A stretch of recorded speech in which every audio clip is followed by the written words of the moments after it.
Hello everyone, Fireman Pete here again with Fire History. I hope most of you first listeners that came to my first session, I piqued your interest to some degree or another. And to those flat earthers who think the earth is not still round or the sun rotates around our planets, I don't blame you one bit, guys, because it's not that I'm a Fruit Loop or anything like that, but when we don't know something, we use the knowledge we have to come to the conclusions that we do. So hopefully everyone is back and would like to continue learning why wood does not burn. Okay, so let's get started here a bit. Wood doesn't burn, it gets consumed. And here's why. It's called the chemistry of fire. Now, I know you don't want to get into chemistry. It was a hard subject in school, and there'll be no test afterwards. But it's an education process that I learned as a new recruit when I went to the training school, my drill master, the very first, after an introduction and what have you, the first movie he showed us had to do with a candle. And I'll get into that in the sense that we all know what candles are. All right, we've used them in our lives at some point or another, if it's not even if it's just a birthday candle on a cake. But a candle, if you took any candle and put it somewhere for 100 years or more, nothing will happen to that candle. Nothing's going to happen to it. Why? We know the candle burns, all right? It provides heat and light, but it's a small flame, which you can extinguish if you wet two fingers, your thumb and your pointer, and squeeze the top of it real quick. The wick, it goes out, all right? You take too long, it's going to hurt your finger.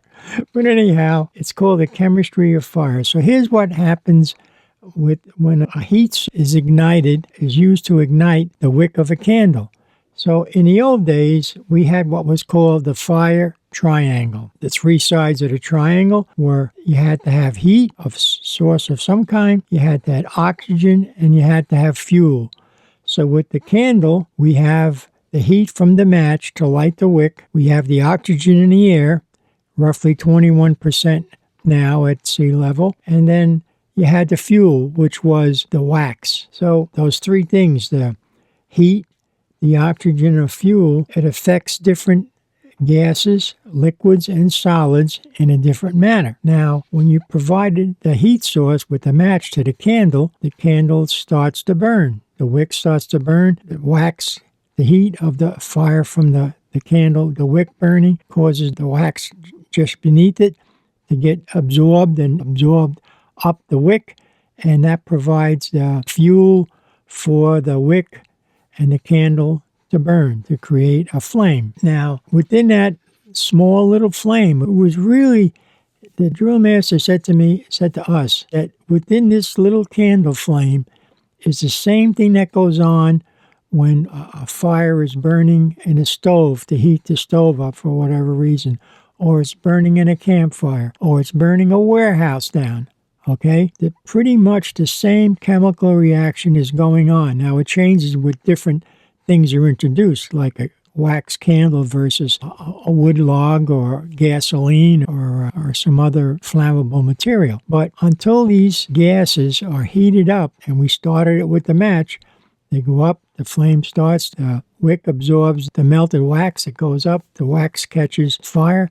And then what was cool is they zoomed in on the flame on the candle, and they pointed out different parts you could see. There was a dark little, maybe like triangle in the bottom, or a dark part in the bottom. And then it was an orange part, and then it was a white part. And then you just had a little tiny bit of smoke, maybe, or if not, coming off the top of the candle. And what was happening in that candle was actually a tremendous raging fire going on.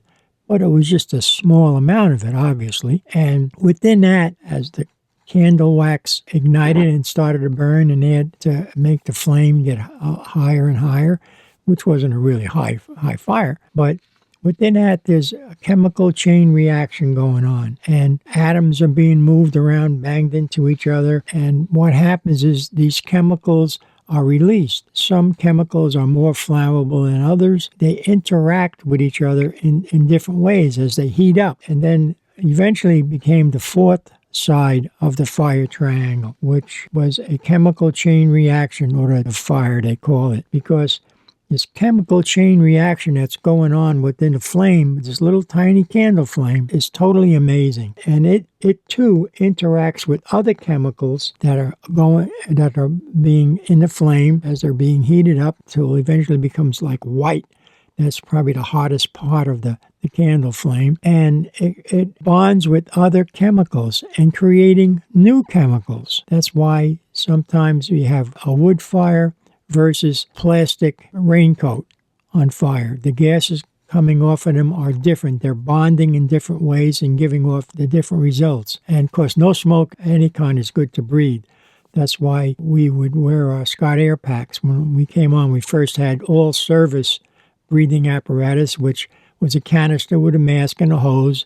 And you had to pull the tape off the bottom and suck the smoke and the air up through the bottom of the canister, and the chemicals filtered it, and you could breathe it. It was hard because you had to suck all that air. You were busy working hard, dragging hose and climbing ladders and stuff, but it kept you from inhaling products of combustion, and you stayed alive. So there was an expression, like a Cliff Notes expression, okay, guys, throw the wet stuff on the red stuff. Like, it's such a gross oversimplification, but guess what? It's basically what we do today. And the reason why we throw the wet stuff, which is water, one of the most abundant extinguishing agent on the planet we live on, we use that because it's around. There's a lot of it. It's relatively cheap to use. So we've developed ways to use water to extinguish fire.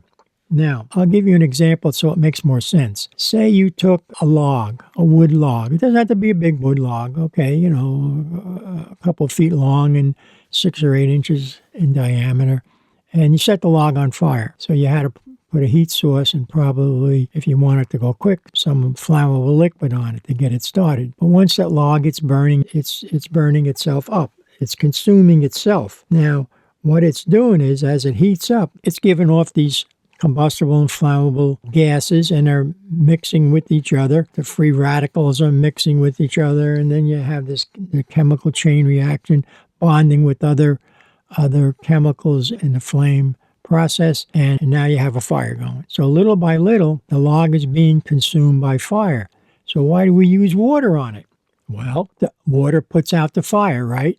Yay, we've seen that in movies, you see it on TV, you see it in wherever there's a fire and you have firemen throwing water on a fire. Well, you take that log and you spray it with water from a hose, and the fire goes out. Now, why did it go out?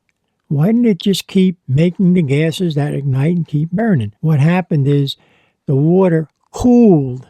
It cooled the fire, so it could no longer make the gases that are ignitable that would keep the log consuming. So we cooled the fire.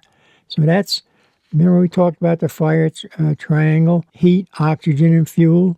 Well, we had the fuel, okay, we had the oxygen, but we took the heat away. And when we took the heat away with the water from our hose, presto, change it, the log goes out.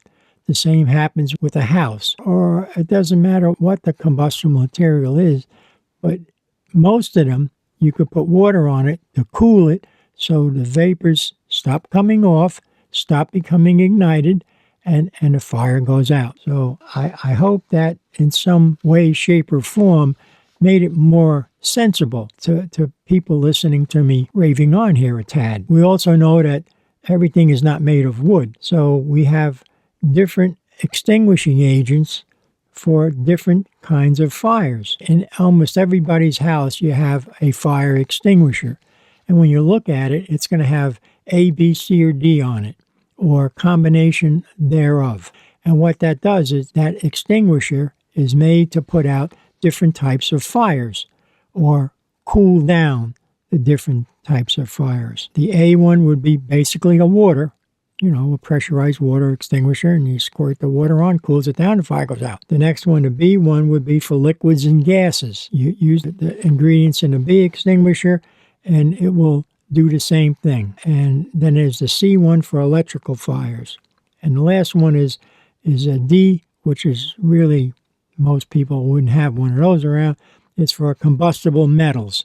Now, we all know in a fire you see the metal bends and contorts, and lead melts, and aluminum deforms and comes down in blobs. It gets heated up and it loses structural integrity, and it changes its shape. It collapses on itself. And that's one of the problems that they had with some of the house construction, where they had, instead of using 2x6s or 2x4s to build a building, they would use metal instead, but not thick metal. And that, of course, would absorb the heat quicker than the wood would, and that would deform and cause a collapse or what have you, because that was holding up the house. Anyway, I won't get off on too many off the side subjects here, but I hope I made things a little more clear and understandable, and hopefully in the next session that we have, discuss the products of fire, starting with heat transfer. And after that session, I think most of us, including myself, because I have to remind myself of things.